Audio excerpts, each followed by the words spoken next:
ሰላም ጤና ይስጥልን እጅጉን የተወደዳችሁና የተከበራችሁ የአዲስ ስፖርት ቤተሰቦቻችን እንደምን አላችሁልን? ከእናንተው ከሆነው ከአዲስ ስፖርት የዩቲዩብ ቻናላችን አዳዲስ ስፖርታዊ ጉዳዮችን ልናካፍላችሁ ከእናንተ ጋር በድጋሚ ተገናኘን። ስለምታደምጡን ስለምትከታተሉን ቆይታችሁ ከኛ ጋርም ስለሆነ እጅጉን ከልብ አድርገን ነው የምናመሰግነው። በዛሬ ፕሮግራማችን የተለያዩ ስፖርታዊ ጉዳዮችን ወደ እናንተ እያደረሰን ቆይታን የምናደርግ ነው የሚሆነው። ከነዚህ መካከል ትልልቆቹን የአውሮፓ ክለቦች የተመለከቱ እጅግ በርከት ያሉ ስፖርታዊ ጉዳዮችን እያነሳን ቆይታን እናደርጋለን። ዛሬ የአውሮፓ ቻምፒየንስ ሊግ ተጠባቂ ሁለት ጨዋታዎች ዛሬ ቀጥለው ይደረጋሉ። እነሱንም ጨዋታዎች ያስመልክተን የምናነሳቸው ሰፋ ያሉ ጉዳዮች ይኖሩናል። እናንተ ግን ሀሳብ አስተያየቶቻችሁን በተለይ የውጤት ግምቶቻችሁ ልታጋሩን ትችላላችሁ። ዛሬ ፓሪስ ሰን ዠርሜን ከሊቨርፑል ጋር የሚያደርጉት ጨዋታ ይጠበቃልና የዚህን የጨዋታ ውጤት ግምቶቻችሁን ኮሜንት ቦክስ ላይ ልታሰፍሩልን ትችላላችሁ። እኛ ከጨዋታዎቹ ጋር አያይዘን እንዲሁ ደግሞ ከተለያዩ ክለቦች ጋር አያይዘንም የተለያዩ ስፖርታዊ ጉዳዮችን እያነሳን ቆይታን የምናደርግ ይሆናል። ፉአድ ባሩ ፕሮግራሙን እየመራው ከእናንተ ጋር ቆይታን አደርጋለሁ። ቪዲዮአችንን ላይክ፣ ቻናላችንን ሰብስክራይብ እያደረጋችሁ ቆይታችሁን ከኛ ጋር አድርጉ። ከመሸጋገሪያ በኋላ በድጋሚ ተመልሰን እንገናኛለን። አብራችሁን ቆዩ።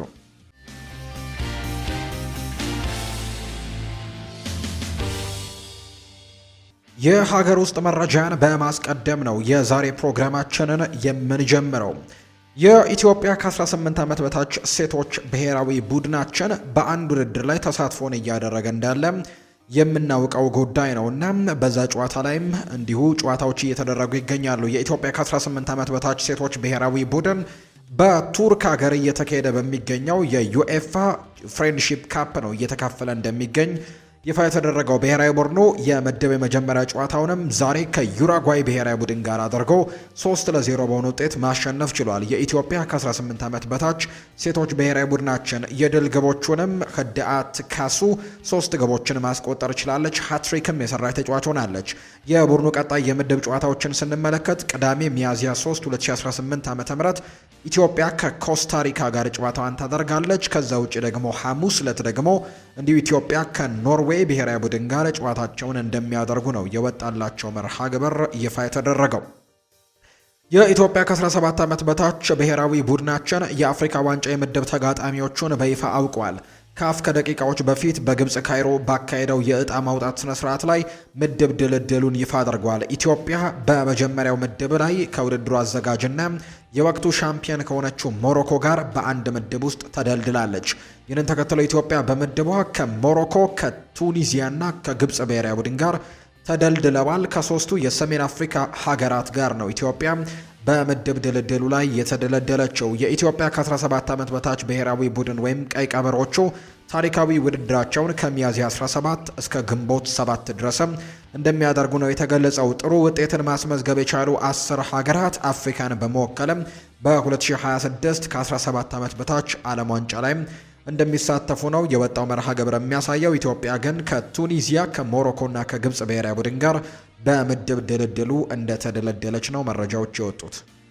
ወደ ውጭ ሀገር ስፖርታዊ መረጃዎቻችን በቀጥታ እናምራ። ዛሬ የሚደረጉ ጨዋታዎችን ወደ እናንተ እናደርስ። ወደ ቤተሰቦቻችን ዛሬ በአውሮፓ ቻምፒየንስ ሊግ ተጠባቂ የሆኑ ጨዋታዎች ዛሬ ይደረጋሉ። ከነዚህ መካከል በርካቶች በጉጉት የሚጠብቋቸው ሁለት የአውሮፓ ቻምፒየንስ ሊግ ጨዋታዎች ናቸው ዛሬ የሚደረጉት።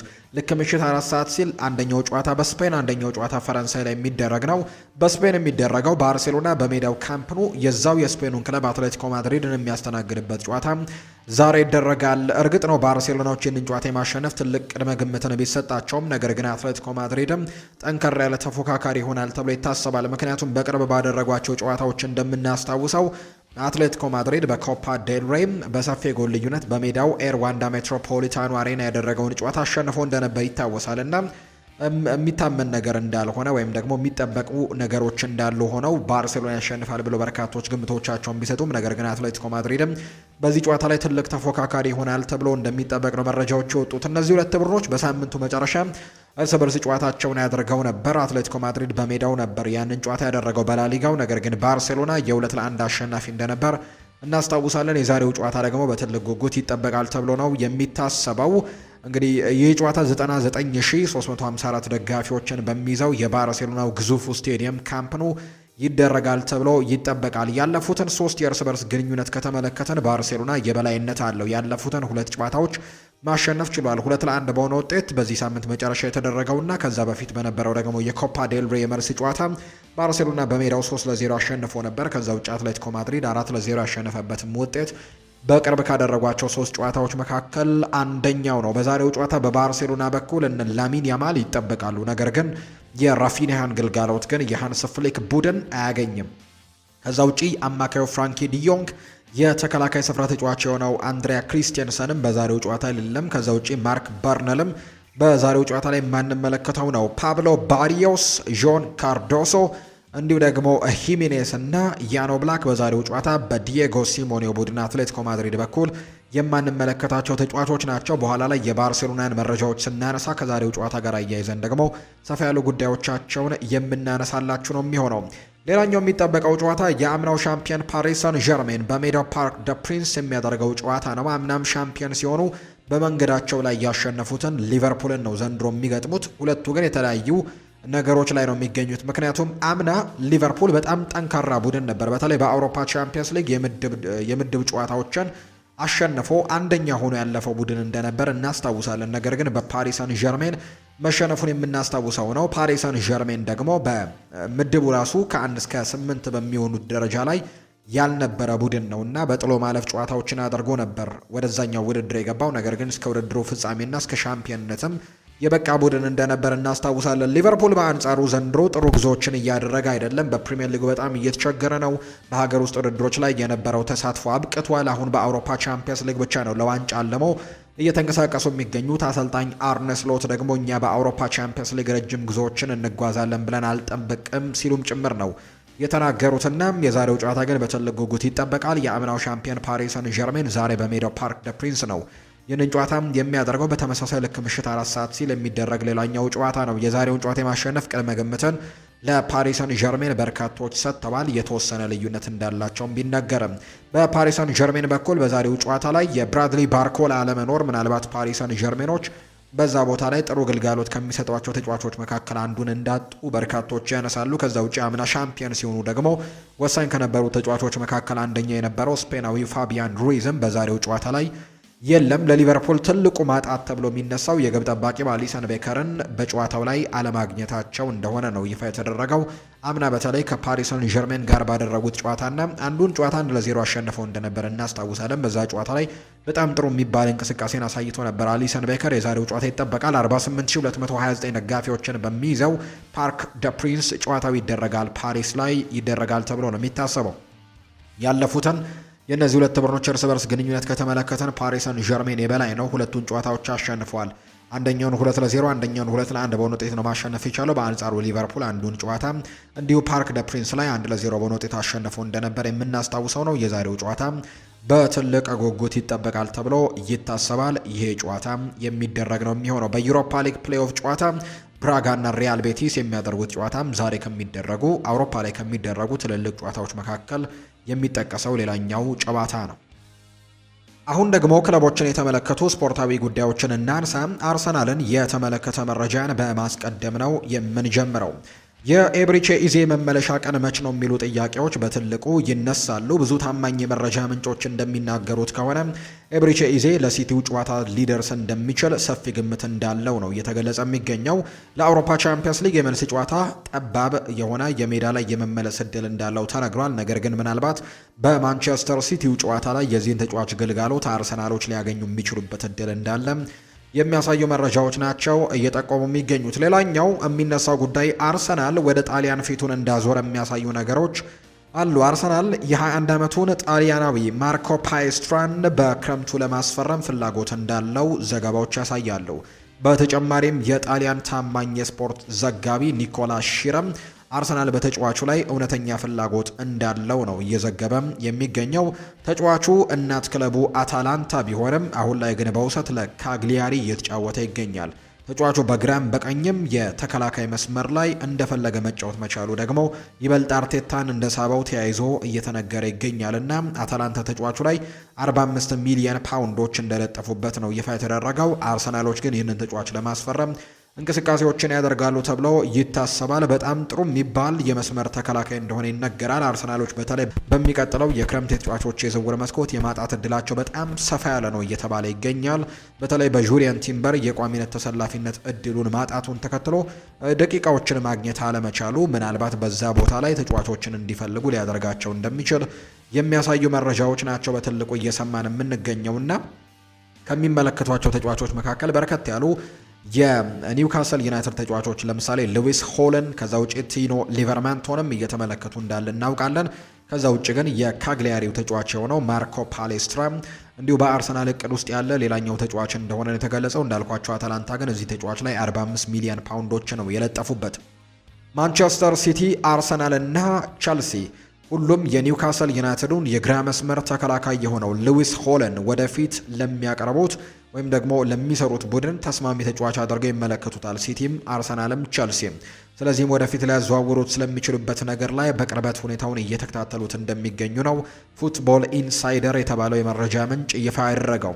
ሆኖም ግን በዚህ ክረምት ማንኛውም ስምምነት እጅግ በጣም አስቸጋሪ ይሆናል ተብሎ ይጠበቃል። ኒውካስል የእንግሊዙን ኮከብ እንዲሸጥም ለማሳመን እጅግ በጣም ከባድ ይሆንበታል ተብሎ እንደሚታሰብ ነው ፋብሪዚዮ ሮማኖ መረጃውን እያጋራ እንደሚገኝ ይፋ የተደረገው።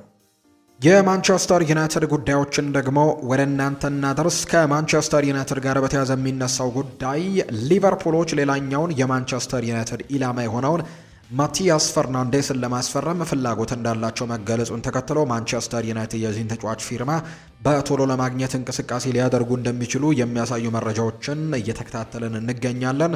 ማርክ ብሩስ እንደተናገረው ከሆነ ማቲያስ ፈርናንዴስ በማንቸስተር ዩናይትድ በትልቁ ከሚፈለጉ ተጫዋቾች መካከል አንደኛው ነው። በተለይ አምበሉ ብሩኖ ፈርናንዴዝ ይህንን ተጫዋች ማንቸስተር ዩናይትዶችን ሰጀስት እንዳደረጋቸውና እንዲመለከቱት ወይም እንዲያመጡትም ፍላጎት እንዳለው ነው የተገለጸውና ማንቸስተር ዩናይትድ ይህንን ተጫዋች ፈልገዋል። ነገር ግን ከትላንትና ምሽት ጀምሮ የሚወጡ ዘገባዎች እንደሚያሳዩት ከሆነ ሊቨርፑልም የማቲያስ ፈርናንዴስ ፈላጊ ነው ተብሏል። 55 ሚሊዮን ፓውንድ ደግሞ ሊቨርፑሎች ለማቅረብ እንቅስቃሴ የጀመሩበት ገንዘብ እንደሆነ እየተገለጸ ነው። ስለዚህ እንደ ብዙ የመረጃ ምንጮች ዘገባ ማንቸስተር ዩናይትድ ማቲያስ ፈርናንዴስን ለማስፈረም በሚያደርገው ፉክክር ላይ ትልቅ ተቀናቃኝ እንደገጠመው የሚያሳዩ ዘገባዎች ናቸው የወጡት።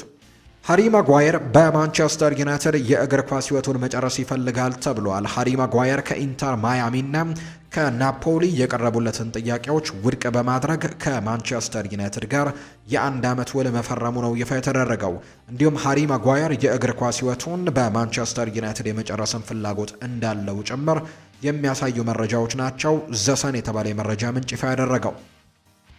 ሌላኛው ማንቸስተር ዩናይትድ በአማካይ ስፍራ ላይ የተለያዩ ተጫዋቾችን ያመጣል ተብሎ ይታሰባል። ነገር ግን በዋጋ መጠነኛ ቀነስ ያሉና ጥሩ አገልግሎት የሚሰጡ ተጫዋቾች ተብሎ ግን ተጫዋቾች እየተዘረዘሩ ይገኛሉ። ከነዚህ መካከል አንደኛው አንጄሎ ስቲለር ነው። ባለፈው የጥር የተጫዋቾች የዝውውር መስኮትና ባለፈው የክረምት የተጫዋቾች የዝውውር መስኮት ከስፔኑ ክለብ ሪያል ማድሪድ ጭምር ፍላጎቶች የመጡለት ተጫዋች እንደነበረ እናስታውሳለን። ነገር ግን በዓለም ዋንጫው ዓመት ላይ ክለብ መቀየር ትልቅ ሪስክ እንዳለው ስላመነ ነው በዛው በክለቡ በጀርመን መቆየትን ምርጫው እንዳደረገ የተነገረው። በሚቀጥለው የክረምት የተጫዋቾች የዝውውር መስኮት ግን አንጄሎ ስቲለርን የሚመለከቱ በርከት ያሉ ክለቦች ይኖራሉ ተብሎ ይታሰባል። ዩናይትድ በአሁኑ ወቅት ጨዋታን ከኋላ መስርቶ ለመውጣትና ኳስን በምቃት ለማከፋፈል ወይም ቢውልድ አፕ ለመስራት ችግር ስላለበት አንጄሎ ስቲለር እጅግ በጣም አስፈላጊው ተጫዋች ይሆናል ተብሎ ይታሰባል። 98.5 በመቶ ፕሮግሬሲቭ ፓሱ በጣም ስኬታማ የሚባል ነው። እናም 97.9 በመቶ ደግሞ ወደፊት የማቀበል ስኬት ወይም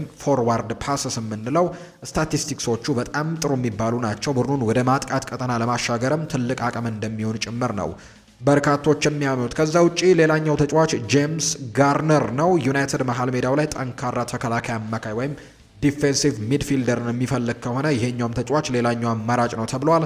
ጄምስ ጋርነር ደግሞ ከዚህ በፊትም በማንቸስተር ዩናይትድ የምናውቀው አይነት ተጫዋች ነውና ጄምስ ጋርነር ዩናይትድን በደንብ ያሻሽላል ተብሎ ከሚጠበቁ ተጫዋቾች አንደኛው ነው። በ97.9 በመቶ የዱኤል ድል ወይም ደግሞ የእርስ በርስ ግንኙነት ድሎችን በማሸነፍም ስኬት አለው። 93.4 በመቶ ደግሞ ኳስን መልሶ የመቀማት ወይም ደግሞ ፖሴሽንን መልሶ ጎን የማድረግም ብቃቱ በጣም ይመሰከርለታል ተብሏል። መከላከሉ ላይ በጣም ጠንካራ እንደሆነ ነው የሚነገረው።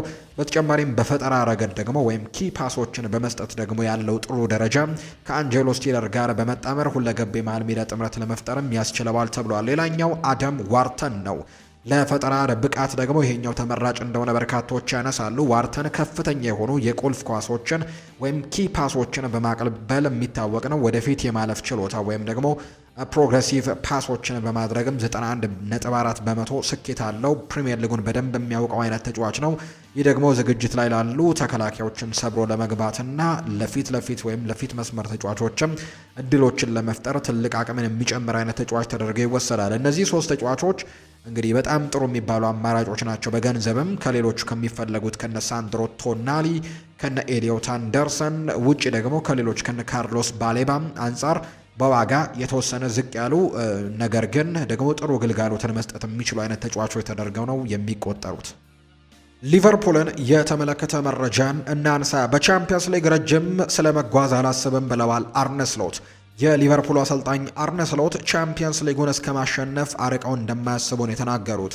በውድድሩ ወደፊት ረዘም ያለ መጓዘን አርቄ አላስብም ያሉት አሰልጣኙ በተለይም ከፓሪሰን ዠርሜን ጋር በምጫወትበት ጊዜ ለነሱ የአውሮፓ ምርጥ መሆናቸውን በደንብ ማወቅ አለብን ሲል ይናገራል። ፓሪሰን ዠርሜን ባለፈው ዓመት አስደናቂ ነበር፣ በዚህ ዓመት ደግሞ ምናልባትም ከዛም የተሻሉ ናቸው ሲል ነው የገለጸው። እነሱ ጠንካራ ቡድን ናቸው፣ ነገር ግን ጥቃቅን ነገሮች ልዩነት ሊፈጥሩ ይችላሉ ሲሉ አርነ ስሎት ተናግረዋል። አክለውም ሁለተኛ እድል ማግኘታችን ግን በጣም ጥሩ ነው ሲልም ጭምር ነው የተናገረው። ፓሪሰን ዠርሜንን ማሸነፍ እንደምንችል ሁላችንም ማመን አለብን ብሏል። ፍሎሪያን ቬርትስ ነው ሀሳቡን የሰጠው። የሊቨርፑሉ ተጫዋች ፍሎሪያን ቬርትስ ቡድኑ ዛሬ ምሽት ለ90 ደቂቃዎች በጋራ እንዲፋለምም አሳስቧቸዋል። ለ90 ደቂቃ ጉልበትና ቁርጠኝነት ያስፈልገናል ያለው ቬርትስ ካልሆነ ግን እድል አናገኝም ሲልም ጭምር ነው የተናገረው። አክለውም በአስቸጋሪ ሰዓት አንድ ላይ መቆም አለብን፣ ጨዋታውን እንደምናሸንፍም ማመን አለብን ያለው። በፕሪሚየር ሊግ በጣም ከባድ ሊግ ነው። የትኛውንም ቡድን ሊያሸንፍ ይችላል። ቻምፒየንስ ሊግ ግን የተለየ ነው ሲል ፍሎሪያን ቬርትስ ይናገራል። ስለ አሰልጣኙ የጠየቀው ቬርትስ በአሰልጣኝ አርነ ስሎት እምነት አለን ሲልም ነው ከአሰልጣኙ ጎን ነን ሲል ጭምር የተናገረው። ቡድኑ በቂ በራስ መተማመን አለው፣ ለማሸነፍ ያለንን ሁሉ እንሰጣለን፣ በሁሉም ጨዋታዎች በሙሉ አቅማችን እንፋለማለን ሲል ነው ፍሎሪያን ቬርትስ ጨምሮ እየተናገረ የሚገኘው። ዛሬ ምሽት ተጠባቂው ጨዋታ በፓሪሰን ዠርሜን እና በሊቨርፑል መካከል ይደረጋል። ምሽት 4 ሰዓት ሲል የሚደረግ ጨዋታ ነው። ፓርክ ደ ፕሪንስ ደግሞ የሚደረግበት ሜዳ ነው። ጆዜ ማሪያ ሳንቼዝ ማርቲኔስ ይህንን ጨዋታ በመሀል ዳኝነት ይመሩታል። ከስፔን ናቸው። እንግዲህ በአጠቃላይ ሊቨርፑል በሁሉም ውድድሮች ባደረጋቸው ያለፉት 5 ጨዋታዎች አንዱን ብቻ ሲያሸንፍ በአንድ ጨዋታ ነጥብ ተጋርቶ በ3ቱ ሽንፈት ገጥሞታል። በአንጻሩ ፓሪሰን ዠርሜን ካደረጋቸው ያለፉት 5 ጨዋታዎች 4ቱን ሲያሸንፍ በአንዱ ጨዋታ ደግሞ ሽንፈት ገጥሞታል። እንዲሁም ባደረጋቸው ያለፉት 4 ጨዋታዎች በእያንዳንዱ 3 እና ከዛ በላይ ግቦችን ያስቆጠረ ቡድን ነው። የሁለቱ ቡድኖች እርስ በርስ ግንኙነትን ስንመለከት ሊቨርፑል በአጠቃላይ ከፓሪሰን ዠርሜን ጋር 4 ጊዜ የተገናኘ ሲሆን ሊቨርፑል በሁለቱ ድል ሲቀናው በሁለቱ ደግሞ ፓሪሰን ዠርሜን ማሸነፍ ችሏል። ስለዚህ 2 ጊዜ ነው የተሸናነፉት። በቡድን በኩል ስንመለከት በሊቨርፑል በኩል ኮነር ብራድላይ፣ ጆቫኒ ሊዮን፣ ዋተሮ ኤንዶ፣ ስቴፈን ባጄቲች እና አሊሰን በዛሬው ጨዋታ ላይ ስለማይኖሩ ምናልባት አሰልጣኝ አርነ ስሎት ጆርጂ ማማርዳሽቪሊን በግብ ጠባቂነት ይጠቀሙታል። ጀረሚ ፍሪምፖንግ፣ ኢብራሂማ ኮናቴ፣ ቨርጂል ቫንዳይክ እና ኪርኬስ፣ ማካሊስተር፣ ግራቨንበርች፣ ሶቦስላይ፣ ቬርትስ እና ሳላህና ኤኪቲኬንም በቋሚ አስተላለፍ ውስጥ ሊጠቀሙ የሚችሉበት እድል እንዳላቸው የሚያሳዩ ነገሮች አሉ። በፓሪሰን ዠርሜን በኩል በጉዳትና በቅጣት ምክንያት ለዛሬው ጨዋታ የማይሳተፉት ተጫዋቾችን ስንመለከት ሴኔ ማዩሉ፣ ፋቢያን ሩይስ እንዲሁ ደግሞ ብራድሊ ባርኮላ በዛሬው ጨዋታ ላይ ላይኖሩ ይችላሉ። ሳፎኖቮቭ በዛሬው ጨዋታ በቋሚነት ይኖራል ተብሎ ይታሰባል። አችራፍ ሀኪሚ፣ ማርኪኒዮስ፣ ዊሊያም ፓቾ እና ኑኖ ሜንዴሽ አሉ። ዋረን ዛየር ኤሚሪ፣ ቪታኒያና ሩበን ኔቬስ ዣኦ ኔቬስ ይኖራሉ ተብሎ ይታሰባል። ዲዜሬ ድዌ፣ ኦስማን ዴምቤሌ እና ክቪቻ ክቫራስኬሊያ በዛሬው ጨዋታ ላይ በፓሪሰን ዠርሜን በኩል በቋሚ አስተላለፍ ውስጥ ይካተታሉ ተብሎ የሚጠበቁ ተጫዋቾች ናቸው። የማንቸስተር ሲቲን ጉዳዮች ደግሞ እንመልከት። ዩቬንቱስ ከበርናርዶ ሲልቫ ወኪል ጋር ድርድር ጀምሯል። እናም በአመት ከ7 እስከ 8 ሚሊዮን ዩሮ የሚደርስ ደሞዝም ያለው የ3 ዓመታት ኮንትራት ለተጫዋቹ አቅርበውለታል። በተጨማሪም ባርሴሎና፣ የአሜሪካ ክለቦች እና የሳዑዲ አረቢያ ክለቦችም ተጫዋቹን ለማስፈረም ፉክክር ላይ እንደሆኑ ነው ላጋዜታ ዴሎ ስፖርት መረጃውን ያጋራው። ማንቸስተር ሲቲ ለማታያስ ኑኔስ እና ለአብዲኮዶር ኩሳኖቭ አዳዲስና የተሻሻሉ ውሎችን ወይም ኮንትራቶችን ለማቅረብ እያሰበ መሆኑ ይፋ ተደርጓል። በቅርብ የወጡ መረጃዎች እንደሚያመለክቱት ክለቡ ከሁለቱ ተጫዋቾች ብቃትን በማድነቅም በክለቡ ያላቸውን ቆይታ ለማራዘምና ጥቅማቸውንም ለማሻሻል ይፈልጋል። በተለይም ወጣቱ ተከላካይ አብዲ ኮዶር ኩሶኖቭ በሲቲ የረጅም ጊዜ እቅድ ውስጥም ትልቅ ቦታ እንዳለው የሚያሳይ እርምጃ እንዳለ ጭምር ነው የተነገረው። ይህ መረጃ ማንቸስተር ሲቲ የቡድኑን ወሳኝ ተጫዋቾች በክለቡ ለማቆየትና የወደፊት ስብስቡንም ለማጠናከር እያደረገ ያለውን ጥረትም የሚያሳይ ነው ተብሎ ነው የሚታሰበው። ጊናሮ ጋቱሶ ከስራ መልቀቁን ተከትሎ ጣሊያን በፔፕ ጓርዲዮላ ላይ ከፍተኛ ፍላጎት አላት። እናም በቀጣይ ብሔራዊ ቡድን እንዲያሰለጥኑ ከታጩት አሰልጣኞች ዝርዝር ውስጥም ፔፕ ተካቷል ተብሏል። ጋዜጣ ዴሎ ስፖርት እንደሚለው በተጨማሪም የጣሊያን እግር ኳስ ብሔራዊ ቡድን የፔፕ ጓርዲዮላ የወደፊት እጣ ፈንታ ላይ እርግጠኛ ባለመሆኑ በማንቸስተር ሲቲ ያለውን ሁኔታም በቅርበት እየተከታተለ ነው። እሺ የሚላቸው ከሆነ ግን ወደ ጣሊያን ብሔራዊ ቡድን ለማምጣትም ፍላጎት እንዳላቸውን የተነገረው። ማንቸስተር ሲቲ የኤሊዮት አንደርሰንን ዝውውር እንደሚያጠናቅቁት ያምናሉ። እናም ስምምነቱ 65 ሚሊዮን ፓውንድም እንደሚሆን እርግጠኛ ናቸው። ተጫዋቹ የኢቲያድ ስቴዲየም ተመራጭም መዳረሻው እንደሆነ ግልጽ ያደርጓል። ማንቸስተር ሲቲ ከዓለም ዋንጫው በፊትም ዝውውሩን ለማጠናቀቅ እየሰሩ እንዳለ ነው ዘሚረር የተባለው የመረጃ ምንጭ ይፋ ያደረገው። ማንቸስተር ሲቲ ከኤሊዮት አንደርሰን ጋር ስምምነት ላይ ለመድረስም ጠንክሮ እየሰራ ነው። ማንቸስተር ሲቲ በአሁኑ ሰዓት ከተጫዋቹ ተወካዮች ጋርም ድርድር ላይ ነው። ነገር ግን ማንቸስተር ሲቲ በአሁኑ ሰዓት ከኖቲንግሃም ፎረስት ጋር ያለበትን ችግር ከግምት ውስጥ በማስገባትም ድርድር ግን እያደረገ አይደለም። በተጨማሪም የኖቲንግሃም ፎረስት የቀጣይ የውድድር ዘመን እጣ ፈንታም በዝውውሩ ላይ ወሳኝነት አለው። ምክንያቱም በውድድር ዘመኑ መጨረሻ ላይ ከፕሪሚየር ሊግ የሚወርድ ከሆነ በዝውውር ክፍያው ላይ ለውጦችን ሊያመጣ እንደሚችል ነው ፋብሪዚዮ ሮማኖ የተናገረው። አሰልጣኝ ፔፕ ጓርዲዮላ በእሁዱ የቼልሲ ጨዋታ በ6 ቢጫ ካርዶች ምክንያት የተጣለበትን የ2 ጨዋታዎች ቅጣትን አጠናቆ ወደ ሜዳ ይመለሳል ተብሎ ይታሰባል። የቼልሲን ጉዳዮች ደግሞ እንንገራቸው። የቼልሲ የወሩ ምርጥ ተጫዋች ይፋ ተደርጓል። የምዕራብ ለንደኑ ክለብ ቼልሲ የመጋቢት ወር የደጋፊዎች የወሩ ምርጥ ተጫዋቻቸውን ይፋ አድርገዋል። በዚህ መሰረትም ብራዚላዊው የፊት መስመር አጥቂ የሆነው ጃኦ ፔድሮ የወሩ ምርጥ ተጫዋች በመባል ነው የተመረጠው። ተጫዋቹ በወሩ ባደረጋቸው ጨዋታዎችም 4 ጎሎችን አስቆጥሮ አንድ አመቻችቶ አቀብሏል።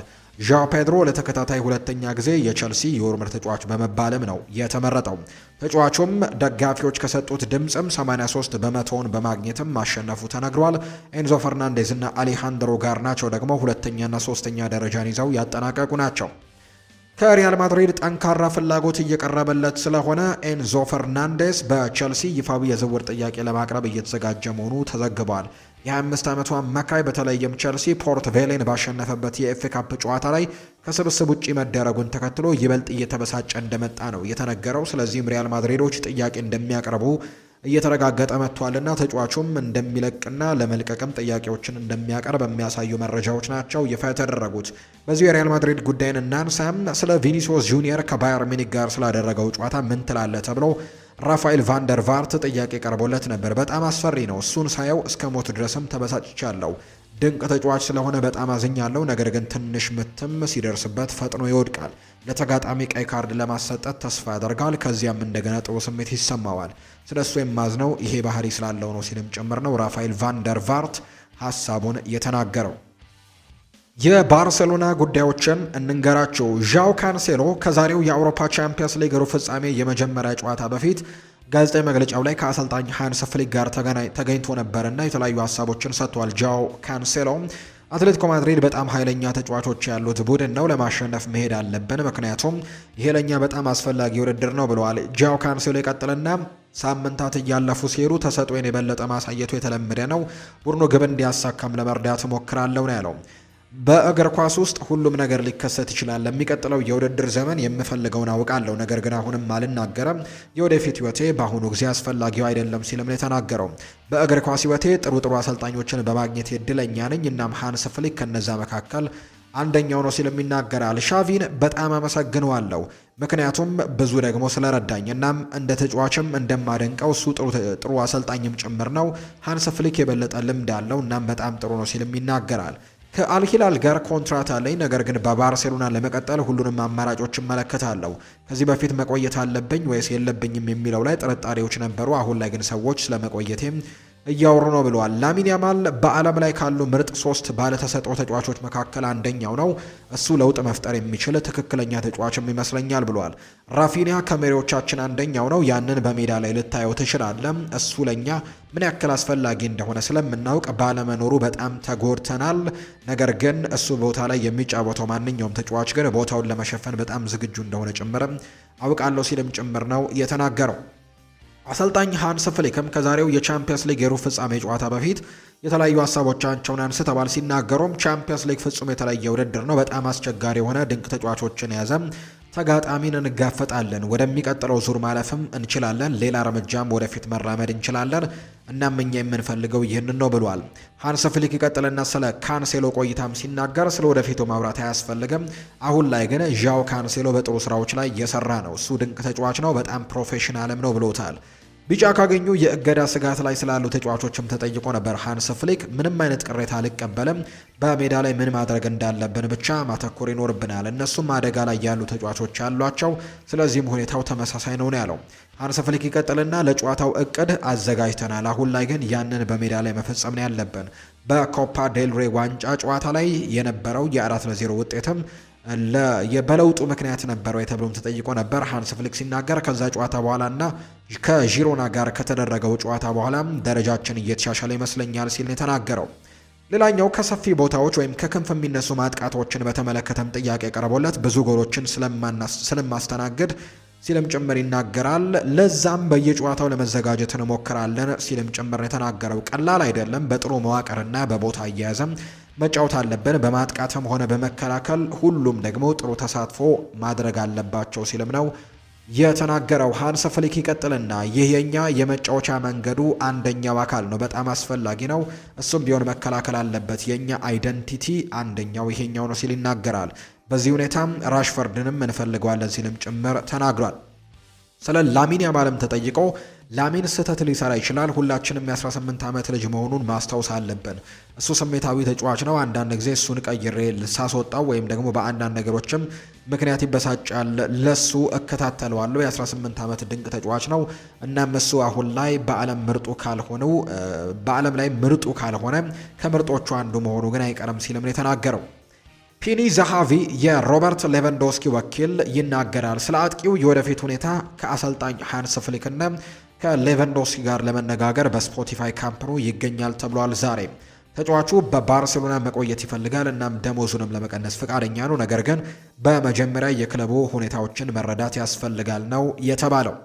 ባርሴሎና በዚህ የውድድር ዘመን ከአትሌቲኮ ማድሪድ ጋር ያደረጋቸውን ጨዋታዎች ከተመለከትን በላሊጋው ላይ የመጀመሪያው ዙር ጨዋታን ባርሴሎና 3-1 አሸንፏል። በኮፓ ዴልሬ በመጀመሪያው ዙር ጨዋታ አትሌቲኮ 4-0 አሸንፏል። በኮፓ ዴልሬ የመልስ ጨዋታ ባርሳ 3-0 አሸንፏል። በላሊጋ ሁለተኛው ጨዋታም ባርሳ 2-1 በሆነ ውጤት ማሸነፍ የቻለበት አጋጣሚን የተመለከት ነው። ዛሬ ግን ተጠባቂው ጨዋታ ይደረጋል። ስፖቲፋይ ካምፕኑ ላይ የሚደረግ ጨዋታ ነው። አስቀድሞ ከነበሩባቸው ጉዳቶች በተጨማሪ ጉዳት በልምምድ ላይም እንዳልገጠማቸው ነው አሰልጣኝ ሃንስ ፍሊክ የተናገሩት።